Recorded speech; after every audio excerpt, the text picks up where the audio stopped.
Hey y'all. So this is Saturday, January 31st. We've made it through the month of January, into the new year. And for supper tonight, I'm going to make meatloaf. So we're going to start out with, I just get the 5-pound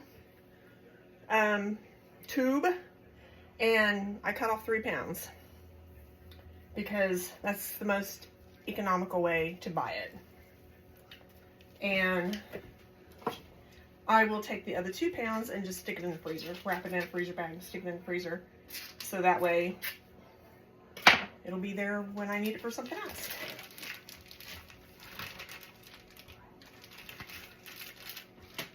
So it's 80-20. There's no reason to get the 70-30 because all you do is you're paying for the fat.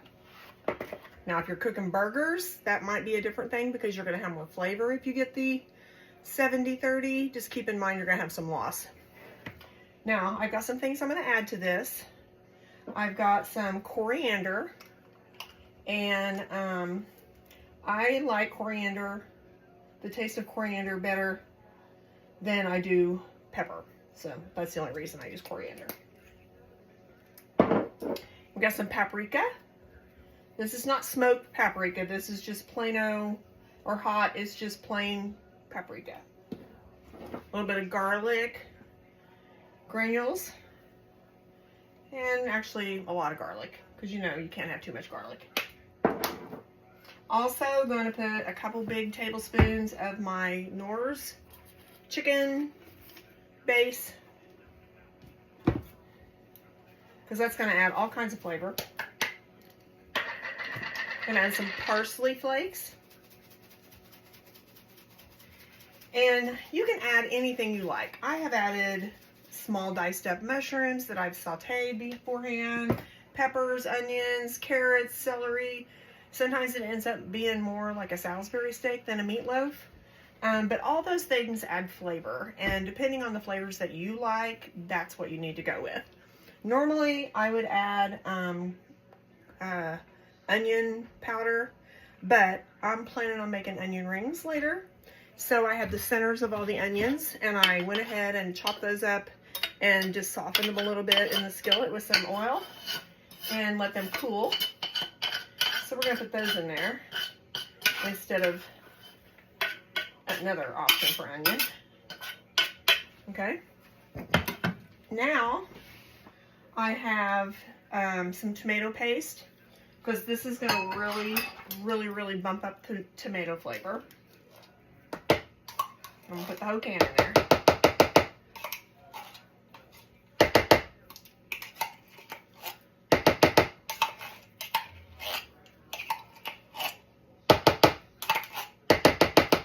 Okay. I'm also going to add some garlic, or some ketchup.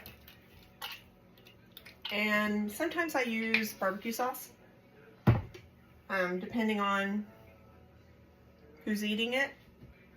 One of my grandsons prefers barbecue sauce, but he'll eat it this way and just put barbecue sauce on top. Also going to add 4 eggs. My rule of thumb is 1 large egg per pound, but these are my chicken's eggs, and they're not extremely large, so I'm going to use 4.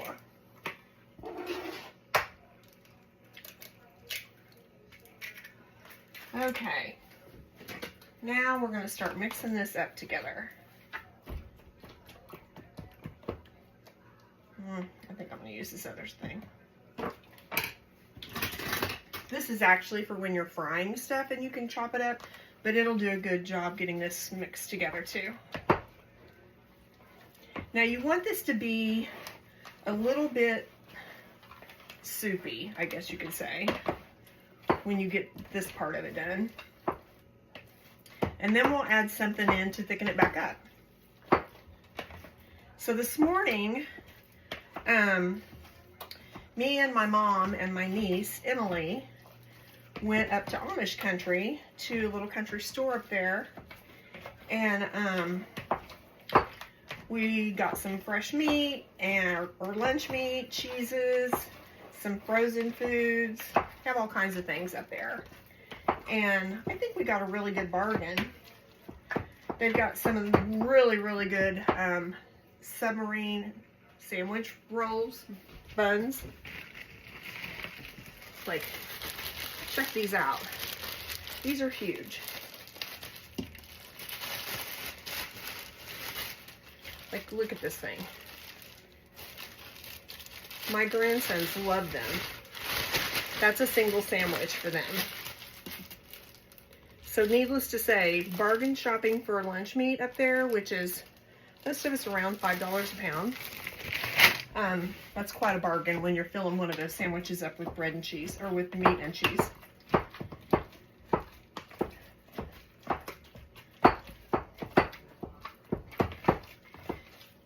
And besides, it was a nice drive. Very cold though. It's still really cold here and windy. And we've had some flurries all day, but given the fact that we had probably 15 inches of snow and most of it still sticking around, the flurries didn't even amount to anything. Okay, I've got this mixed up for the most part. Now, in here I have some oats. It was whole oats, but I really didn't want to put whole oats in there because the kids find them and then they don't like them. They don't want to find them. They don't want to see them. So I took my immersion blender and just stuck them in here and blended them up. So we're going to put this on here. I just covered it up. I'm going to see if I can get my ring off. Or not. Okay, so I'm going to start stirring this in. Just kind of folding as I go.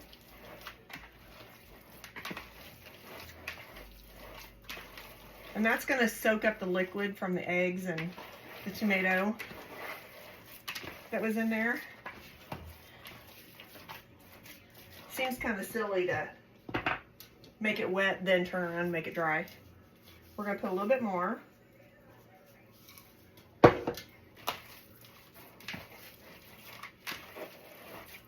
I don't even know what kind of consistency that you would want to call this. Probably a little bit wetter than if you were making burgers.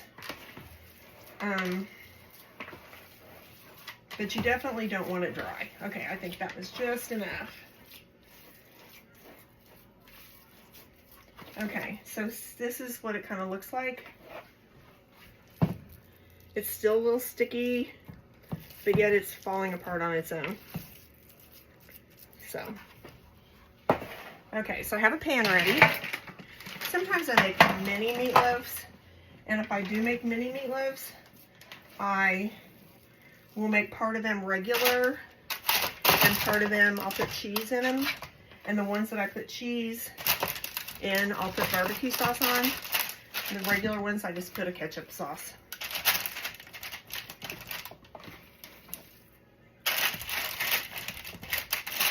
So I'm not going to really add any brown sugar, make any kind of fancy glaze. This is just going to be a basic ketchup on top kind of thing, savory. Not sweet at all.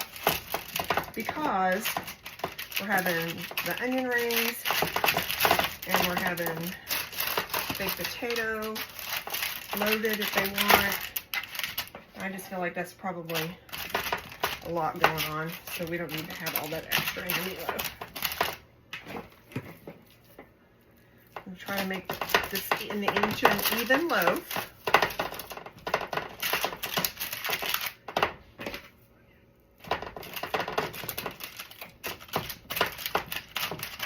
I don't know if I told you, this is 3 pounds.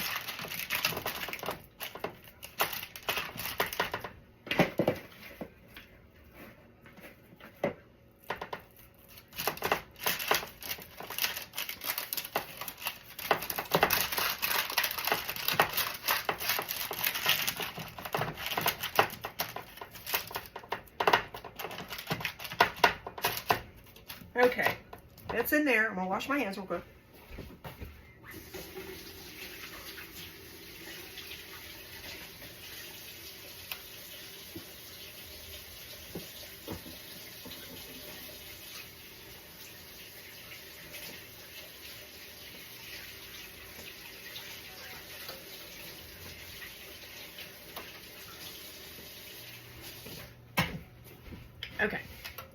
Hands are clean.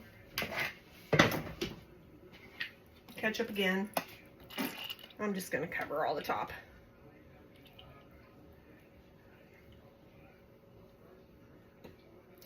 I buy these big bottles, 3 in a bundle of 3 at Sam's.